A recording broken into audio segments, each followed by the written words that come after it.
Hello, welcome back to the Om Lab. Today we are going to build this Arduino Radar project using an ultrasonic sensor and a servo motor.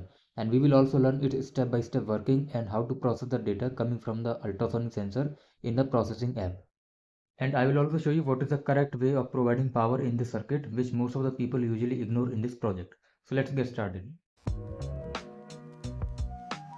Now let us quickly look at the wiring of this entire circuit. So first of all, let me tell you that the VCC and the ground of the ultrasonic sensor and the servo are connected to the negative rail and the positive rail of the breadboard. Now coming on to the signal wire of the servo motor, which is this yellow wire, this is connected to pin number 6 of the Arduino, which is PWM supported, because servo motor only accepts the PWM signal for its proper working. Now similarly, the trig and the echo pin of the ultrasonic sensor are also connected to the digital pins of the Arduino. Okay. Now to power the servo motor and the ultrasonic sensor, I am using an external battery supply here, which is of 12 volt. But you may ask that why we need a battery in this case. We can also power the ultrasonic and the servo from the 5 volt pin of the Arduino. But let me tell you that it is very risky, because whenever the servo starts to run, it requires very high spike of current.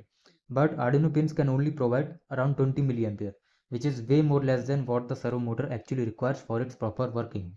So for this purpose, I am using this battery. Okay, but I cannot directly provide 12 volt to both of these components, and that is why I am using a voltage regulator IC here, which is LM7805. So it outputs constant 5 volt, right? So the middle terminal of this IC is the ground, the right terminal is the 5 volt output, and the left terminal will be connected to the input supply, which is a battery in this case. So the same connections I have done here. This orange wire is connected to the positive, blue wire to the negative, and this purple wire is the constant 5 volt output from the IC, and other end is connected to the positive rail of the breadboard. And from this positive rail of the breadboard, all the components are powered. And we need a common ground also between the Arduino and the battery, because Arduino is powered from the laptop via this USB cable, and the ultrasonic plus the servo are powered from the battery. So there must be a common ground between the battery and the Arduino. So this yellow wire is acting as a common ground. You can see the end is connected to the negative rail of the breadboard, and the green wire is connected to the ground of the Arduino. Okay, so this green wire and this yellow wire together are forming in the common ground. So that's all about for the connections of this entire circuit. Now let's have a look at the program. So we will use two programs in this project. The first one is this Arduino program that we will upload in the Arduino, and the second one which will be used to display the radar animation. So I will show you that program later on. So in this program I am importing the servo library for the servo motor, and the trig and the echo pin of the ultrasonic sensor are connected to pin number 8 and 9, and these are the variables related to ultrasonic, duration for calculation of the time and distance. And we are creating the servo object using the servo library, and in the setup function the trig pin is set as output and echo pin as input, and this is the baud rate, and we are attaching the servo motor to pin number 6, which is PWM supported. And in the loop function we are running the servo motor from 0 to 180 degree using a for loop. Okay, and we are also adding a delay of 30 milliseconds, and we are calling this calculate distance for finding out the distance measured by the ultrasonic sensor, and these are some print statements. Now in this for loop we are running the servo motor opposite from 180 degree to 0 degree, and this is the function calculate distance. So we are adding a delay of 2 microseconds to clear out any kind of buffer from the previous loop iterations, right?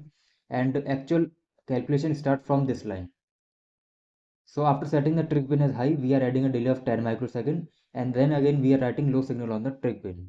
And this pulse in function calculates the duration, and using this duration variable we can calculate the distance.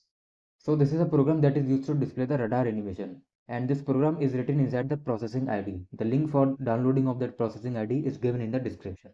So this processing ID is similar to the Arduino ID. The difference between both of them is that this ID is used to display graphics, visuals and animation. So radar is also kind of animation. So in this program we are importing some libraries like for serial communication, for reading the data coming from the serial port, and for defining the serial object. And some variables are also given here like distance, angle, data and various more. And the setup function is analogous to the setup function of this Arduino ID, which is this one. Okay, and this loop function is analogous to the draw function, because this draw function also runs continuously. And one thing you need to keep in mind in the setup function is the COM port here and this baud rate.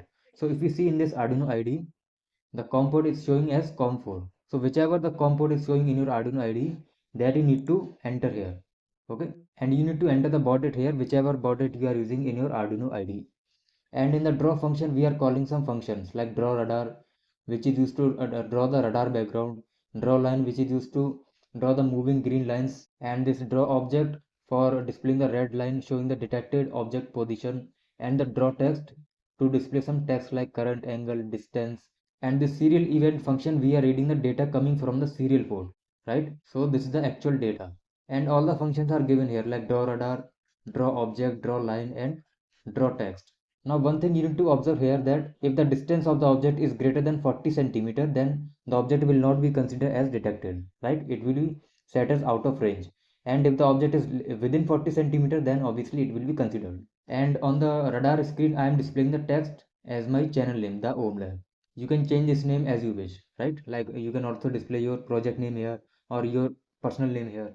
So the link for both the programs is given in the description. You can check it out. So if you found this project helpful, don't forget to subscribe to my channel and press the bell icon for getting latest video tutorials from my channel. And if you have any doubt regarding this project, please ask your queries in the comment section. And thanks for watching this video.